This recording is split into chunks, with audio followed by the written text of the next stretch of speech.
Swearing on the Bible is just one more way of controlling people and keeping them in line, and it's one more thing that holds us back as a species. Here's one more item for you, the last in our civics book. Rights. Boy, everyone in this country is always running around yammering about their fucking rights. I have a right, you have no right, we have a right, they don't have a right. Folks, I hate to spoil your fun, but there's no such thing as rights, okay? They're imaginary. We made them up, like the Boogeyman. The Three Little Pigs, Pinocchio, Mother Goose, shit like that. Rights are an idea. They're just imaginary. They're a cute idea. Cute. But that's all. Cute and fictional. But if you think you do have rights, let me ask you this. Where do they come from? People say, well, they come from God. They're God-given rights. Oh, fuck, here we go again. Here we go again. The God excuse. The last refuge of a man with no answers and no argument. It came from God. Anything we can't describe must have come from God. Personally, folks, I believe that if your rights came from God, He would have given you the right to some food every day, and He would have given you the right to a roof over your head. God would have been looking out for you. God would have been looking out for you. You know that?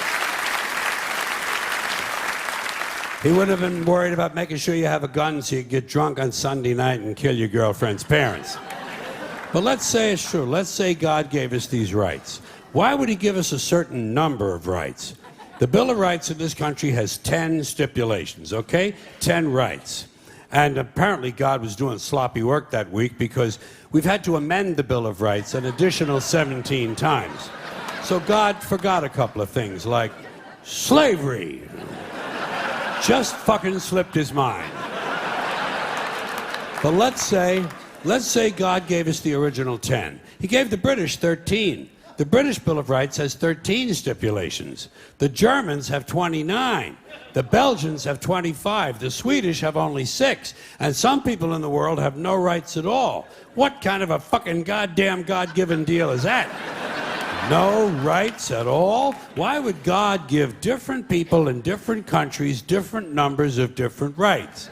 Boredom? Amusement? Bad arithmetic? Do we find out at long last, after all this time, that God is weak in math skills? Doesn't sound like divine planning to me. Sounds more like human planning. Sounds more like one group trying to control another group. In other words, business as usual in America. Now, if you think you do have rights, one last assignment for you. Next time you're at the computer, get on the internet, go to Wikipedia. When you get to Wikipedia, in the search field for Wikipedia, I want you to type in Japanese Americans 1942, and you'll find out all about your precious fucking rights, okay? All right. You know about it. You know about it. Yeah. In 1942, there were 110,000 Japanese American citizens in good standing, law-abiding people who were thrown into internment camps simply because their parents were born in the wrong country. That's all they did wrong. They had no right to a lawyer, no right to a fair trial, no right to a jury of their peers, no right to due process of any kind. The only right they had, right this way, into the internment camps. Just when these American citizens needed their rights the most, their government took them away.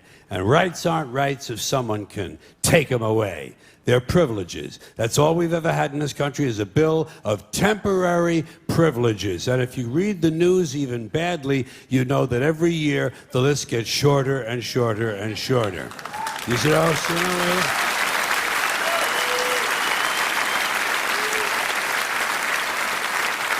Yeah.